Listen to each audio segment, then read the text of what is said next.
মহানবমী মানে সুদীপা এবং অগ্নিদেব চট্টোপাধ্যায়ের বাড়িতে একবারে হই হুল্লোড়, কারণ খানা পিনা, তার সঙ্গে গল্প গুজব এবং অবশ্যই মাতৃবন্দনা।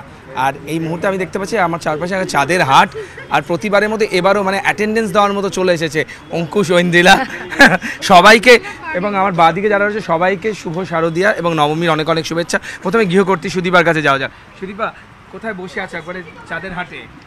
এই চাঁদের হাটের মধ্যে আমাদের চাঁদ কিন্তু অনেকেই রয়েছে, যেমন সুস্মিতাকে ভীষণ সুন্দর লাগছে, কিন্তু ঐন্দ্রিলার এটা বাপের বাড়ি, ঐন্দ্রিলার এটা বাপের বাড়ি, সেখানে ঐন্দ্রিলাকে আমি চাঁদ বললে ভুল করব না, কেননা এটা ঐন্দ্রিলার বাপের বাড়ি। আর ওকে আমরা জামাই আদর করি অঙ্কুশকে, এবং অঙ্কুশ একটা গুণ ওকে যেরকম দেখেন আপনারা টেলিভিশন শোতে হোস্ট করতে বা যখন সিনেমার পর্দায় দেখেন, ও যেরকম ও সেরকমই, মানে ওনার মানুষটাই এরকম, মানে কোনোদিনও এরকম হয়নি যে হয়তো অঙ্কুশ আসছে তো আরে আসছি তো, মানে he is very very down to earth এবং ভীষণ খেতে ভালোবাসে।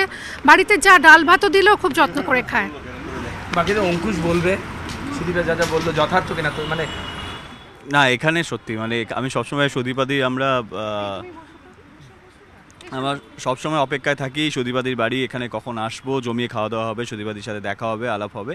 এবং এইটা সত্যি সুদীপাদি ঠিকই বলেছিস, লাইক আ সেকেন্ড হোম। এবং এখানে এসে আমরা জমিয়ে যে আমরা বোন ঐন্দ্রিলা সবাই মিলে আমরা আসি সপরিবারে, আরও অনেকে আসতে পারে, এবারে আসতে পারেনি, মানে আমরা সবসময় এখানে খুব ভালো মুহূর্ত কাটিয়ে তারপর বাড়ি যাই।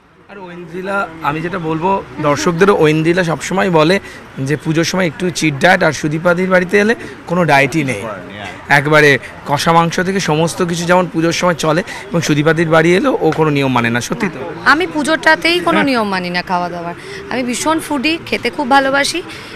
পুজো শেষ হয়ে যাবে তখন আবার যেমন ওয়ার্কআউট করার করব, তো পুজোর মধ্যে নকশা করে ওয়ার্কআউট করা খাবো না, এটা আমি পারবো না, মরে যাবো। প্যান্ডেল হপিং হয় 100 বার হয়, কারণ ছোট থেকে করে আসছি। এখন অঙ্কুশ পুরো ইনিশিয়েটিভ নেয়, আর আমার পুরো ফ্যামিলি চলে আসে, অঙ্কুশের ফ্যামিলি থাকে, সবাই মিলে একসাথে আমরা প্যান্ডেল হপিং করি। অঙ্কুশ, এবার কতটা এনজয় করেছো, প্যান্ডেল হপিং করেছো বা ঘুরেছো, নবমী পর্যন্ত কতটা সুযোগ হয়েছে? প্রচুর সুযোগ হয়েছে, প্রচুর ঘুরেছি। সত্যি কথা বলতে যদি সেরকম সুযোগ যদি সন্ধ্যেবেলা না হয়ে থাকে তো রাত 11:30 12টার পর ভোর 5টা অবধি, কিন্তু ঘুরেছি। মানে আমার প্রত্যেকবার মানে এটা আমার আজকে পুরো এজেন্ডা ছিল যে ঘুরবো, প্রচুর প্যান্ডেল হপিং করব, প্রতিমা দর্শন করব। তবে এবছর ও একটু ব্যস্ত ছিল, কারণ যেহেতু ছবিটা রিলিজ হয়েছে এবং লোকের মুখে ছবিটা বলো যে দর্শকরা অঙ্কুশকে সবথেকে বেশি পছন্দ করেছে। বলছিলাম যে লোকের মুখে মুখে এখন শুধু মুনির আলম, তো মুনির আলম সবার কাছে পৌঁছে যাচ্ছিল কাছাকাছি। অ্যাকচুয়ালি না, ফ্যামিলির দিক থেকে একটা কমপ্লেন ছিল, ওরও কমপ্লেন করতে, এবং সবাই আমাদের যারা বন্ধুবান্ধবরা, যে সিনেমা আমার 6 নম্বর রিলিজ এটা দুর্গাপুজো। প্রত্যেকবার আমি দেখেছি পুজোয় রিলিজ হলে না ফ্যামিলিকে টাইম দেওয়া, এই দেওয়া, কারণ পুরোটাই প্যান্ডেল হপিং, এই ওই হ্যান ত্যান এইসবেতে চলে যায়। এবারে ঠিক করেছিলাম আমি দুটোকেই প্রপার ব্যালেন্স করবো, এবং থ্যাঙ্কফুলি এখন অবধি করতে পেরেছি। একদম বোন রয়েছে, তুমি কতটা ঘুরেছো দুজনের সঙ্গে বলো? হ্যাঁ, আমি তো পঞ্চমী থেকে ঘুরছি এদের সাথে, মানে আমার ঘোরা শুরু হয়ে গেছে, কারণ আমার অফিস ছিল, স্যাটারডে সানডে মেনটেন করে ঘুরতে হয়েছিল, তো সেটা খুব ভালো ঘুরেছি। আর সবার মানে ঊর্ধ্বে যেটা বলে মায়ের কাছে তো বিশেষ প্রার্থনা থাকেই, কারণ মা আমরা মনে করি সারা বছরই আমাদের সঙ্গে থাকেন, কিন্তু আমরা মনে করি এই কয়টা দিন যেন বিশেষভাবে আমাদের কাছে আসেন। হ্যাঁ, একদমই। আর তাছাড়া জানো তো এবছর যেন সবাই আরও বেশি করে মায়ের কাছে প্রার্থনা এটা রেখেছিল যে মা তোমাকে তো সারা বছর দেখতে পাই না, 5টা দিন মন ভরে তোমাকেই দেখি ঘুরে ঘুরে, সবাই পরিবারের সঙ্গে খুব এনজয় করে, যারা বাইরে থাকে তারাও আবার আসে, তো এই বৃষ্টি বাদলটা একটুখানি যদি কমিয়ে দেওয়া যায়, সেটা মা করেছেন।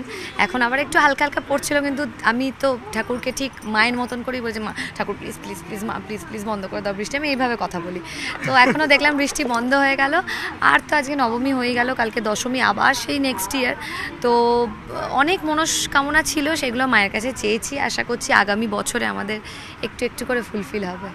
একদম আগামী বছর ফুলফিল হবে। আর ও বলছে দানব বা অসুর হচ্ছে এবার বৃষ্টি, এবারে বৃষ্টি, এবং একটু কিছুদিন আগেও যেভাবে বৃষ্টি হয়ে পুরো শহর ভেসে গেছিলো, খুবই দুঃখজনক ব্যাপার ছিল, আমার খুবই মন খারাপ হয়ে গেছিলো। আমরা চাই যে বৃষ্টি হোক, একটু ঠান্ডা ঠান্ডা থাকুক, কিন্তু অতটাও যাতে না হয় যে মানুষ আনন্দ করতে পারলো না, সেরকম যেন না হয়, সবাই আনন্দ করুক, এই চাই। একদম, তোমাদেরকে অনেক অনেক শারদ শুভেচ্ছা। আজ মহানবমী, কিন্তু বিজয়ের আগাম শুভেচ্ছা রইল। Thank you so much. বাকিরাও রয়েছে, আমি সুস্মিতাকে দেখতে পাচ্ছি, আমি সোলাঙ্কিকে দেখতে পাচ্ছি, আমি আমার বাদিকে সকলেই দাঁড়িয়ে রয়েছে। একটু তাদের কাছে যাব যে সুদীপার বাড়ি কিন্তু মিস করা যাবে না নবমীতে, তাই তো? না, সুদীপার বাড়িটা একটা পার্মানেন্ট ফিক্সচার। সুদীপার বাড়ির নবমী দুপুরের খাওয়া দাওয়া, এই যে খাবো, খেয়ে উঠে পান খেতে খেতে ভাববো পরের নবমীতে কি মেনু হবে, কখন আসবো আমরা, ওরকমই ব্যাপারটা। ইটস এ পার্মানেন্ট ফিক্সচার, ম্যাডক্সে ঠাকুর দেখার মতো ব্যাপারটা।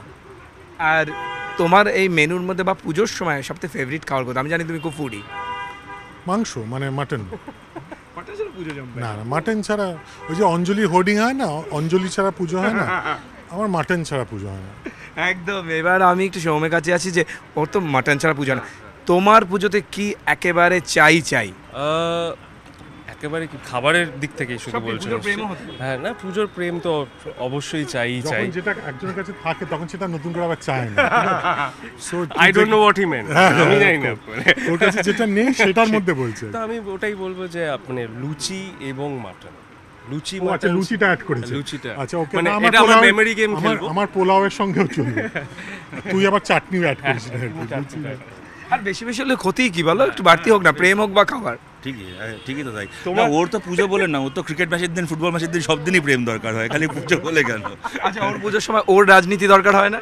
আমার না না, আমার তো মানে পারলে কোনোদিনই দরকার হয় না, কিন্তু হয়ে যায়, কি করবো মানে। এটা খুব স্পেশাল, প্রতি বছরই কিন্তু তোমাদের সাথে রিউনিয়নের মতো। হ্যাঁ, সত্যি এখানে যেটা হয় সবার সাথে সবার দেখা হয়, অনেকের সাথে। আর সুদীপার কি হয়, সুদীপার যদি ডাকে, অকেশনটা ইম্পর্টেন্ট নয়, সুদীপা খাওয়াবে এটা শুনলে সত্যি সত্যি মানে মানে আমরা অপেক্ষায় থাকি যে কি অনেকদিন হলো ফোন করছে, এমনি টেস্ট করি কেমন আছো, ভালো আছো। যদি ভদ্রতা করে বলে হ্যাঁ অনেকদিন দেখা হয় না, বাড়িতে এসে একদিন রান্না করছি, ওরকম আর কি। মানে সুদীপার রান্নাঘর যেমন তেমনই। একদম। তোমাদের অনেক অনেক শারদ শুভেচ্ছা তোমাদের প্রত্যেককে, এবং বিজয়ের আগাম শুভেচ্ছা। একদম একদম। এবং আমার বাদিকে আমি দেখতে পাচ্ছি যে সুন্দর সেজেগুজে দুজন রয়েছেন। সোলাঙ্কি, শুভ নবমী, মহানবমীর অনেক অনেক শুভেচ্ছা। মানে আমরা তো বলি নবমীর নিশি যেও না, মানে আজকের দিনটা লাস্ট, রাত বাকি বাদ বাকি। আমার কালকে অবধিও কাজ ছিল, তো আমার পুজো সবে শুরু হলো। That's good. হ্যাঁ, বাট আমি নবমীর দিন পুজো শুরু করছি, এবং সুদীপাদির বাড়িতে আমি প্রথমবার এলাম। সারা জীবন তো শুনেছি সুদীপাদির রান্নাঘর ইজ ভেরি ফেমাস, আর সুদীপাদির রান্না আজকে সেটা খাবো।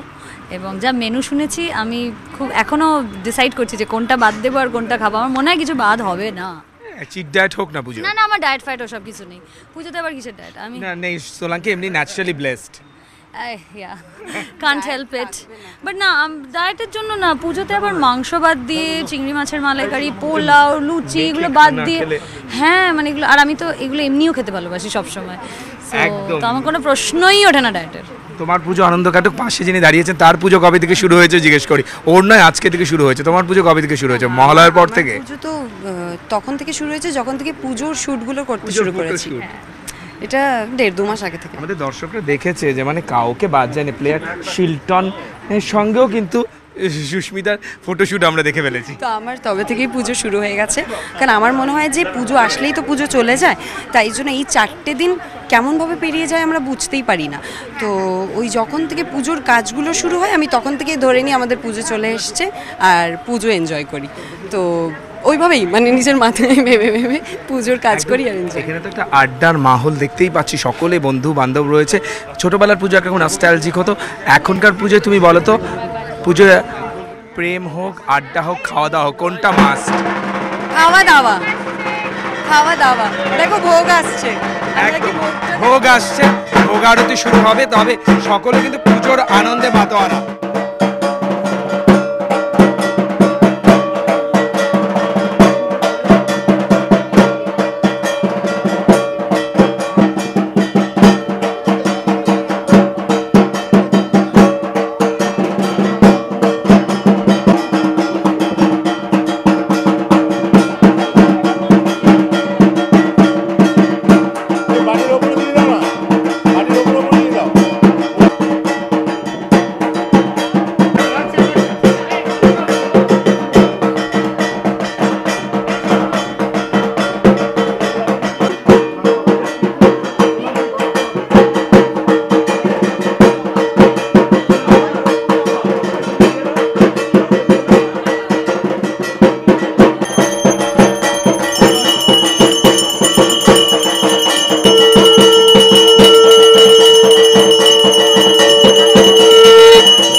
তাহলে বেশ বোঝা গেল যে বালিগঞ্জের চট্টোপাধ্যায় বাড়িতে কিন্তু একেবারে জমজমাট এবারের দুর্গাপুজো। ক্যামেরায় সন্তোষ প্রসাদের সঙ্গে মানুষ বসাক, নিউজ 18 বাংলা।